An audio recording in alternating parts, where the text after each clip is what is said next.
Sarah sat at the huge bay window, her camera on her lap, gazing out at the boundless expanse of ocean beyond their beach house.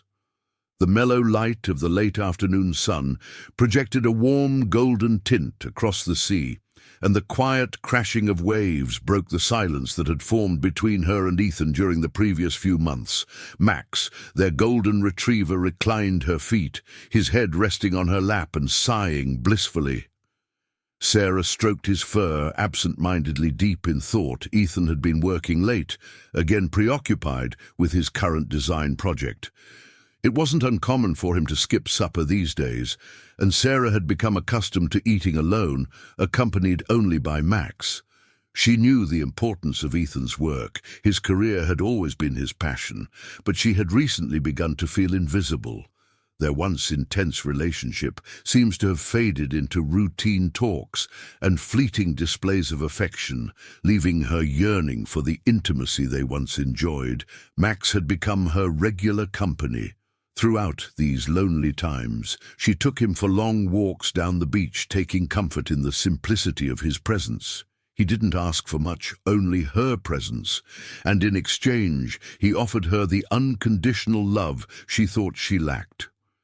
From Ethan, the camera had also become her escape, capturing the fleeting beauty of the world around her to fill the void inside. Sarah looked at the clock as the sun began to set. Ethan had promised to be home for dinner today, but the hours passed with no sign of him. A knot of frustration formed in her chest, which she swiftly pushed down. She did not want to argue, not again. Instead, she grabbed Max's leash and her camera, intending to go for a stroll before the last light of day faded. Sarah and Max were walking along the shore, and the air was fresh. The rhythmic sound of Max's paws in the sand and the distant call of seagulls offered a soothing soundtrack to her racing thoughts. She raised her camera to photograph the golden light streaming across the waves, but her heart was not in it. Even when Ethan was present, she couldn't shake the feeling of being alone.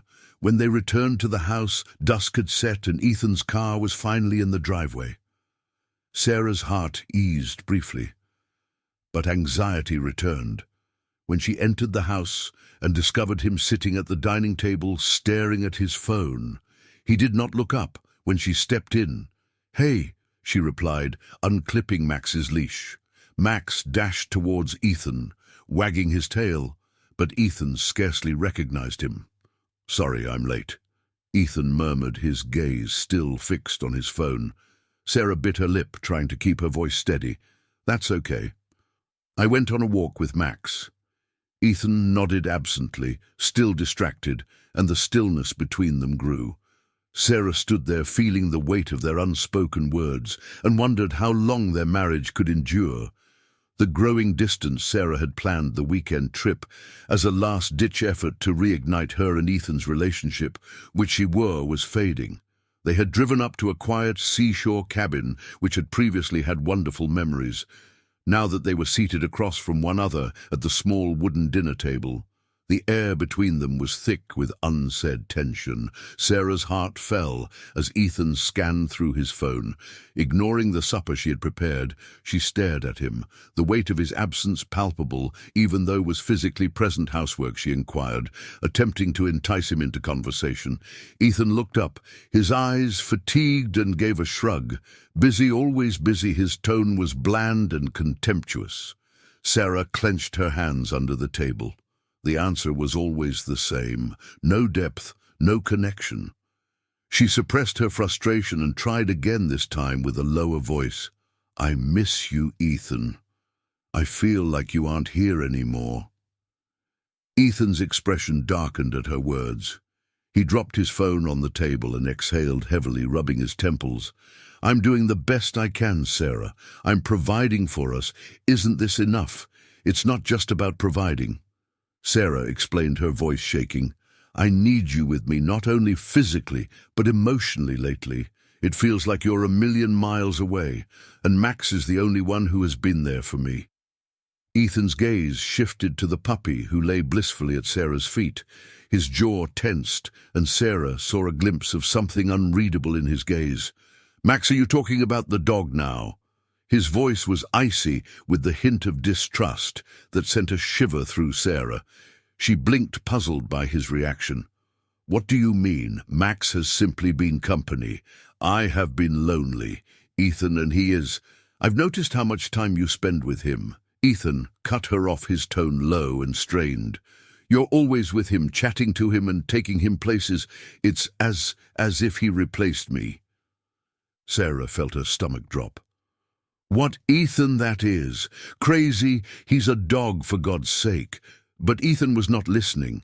He pushed away from the table and stood walking across the room. "It's not only about the dog, Sarah.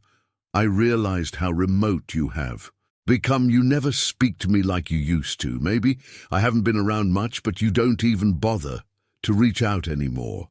Sarah stood up, her heart thumping. "I haven't reached out because you're never available. I attempted to chat to you, Ethan, but you are constantly preoccupied with work or your phone.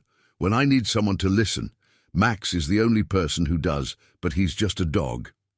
Ethan turned to face her, his eyes filled with a mix of rage and something darker hurt. "Maybe the problem is that I'm not enough for you anymore." His words hit her like a punch before she could say anything. Ethan grabbed his jacket and walked out of the cabin, slamming the door behind him, leaving Sarah standing there, tears dwelling in her eyes. Ethan sat at the edge of a rocky cliff, watching the sun rise over the water. The night he rushed out of the cottage, he drove aimlessly, till he came across this location, far from the chaos and agony now. When the early morning light broke through the clouds, he felt the weight of his axe crushing against his chest. He realized he'd overreacted. His mind had transformed Sarah's words and deeds into something they were not. The more he thought about it, the more he knew his envy and wrath were about his own guilt, not Max's. He had been missing both physically and emotionally for far too long. Sarah had reached out to him in her loneliness, but he shoved her away. He had let work consume him, allowing her to seek consolation in their dog because he had not been present for her. Ethan sighed deeply and ran a hand over his hair. He could not believe how much they had drifted apart.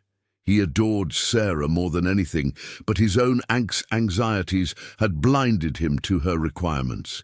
He knew he had to make things right and repair the harm he had caused before it was too late. As he drove back to the cabin, he felt a sense of urgency. When he arrived, he saw Sarah sitting on the porch with Max by her side.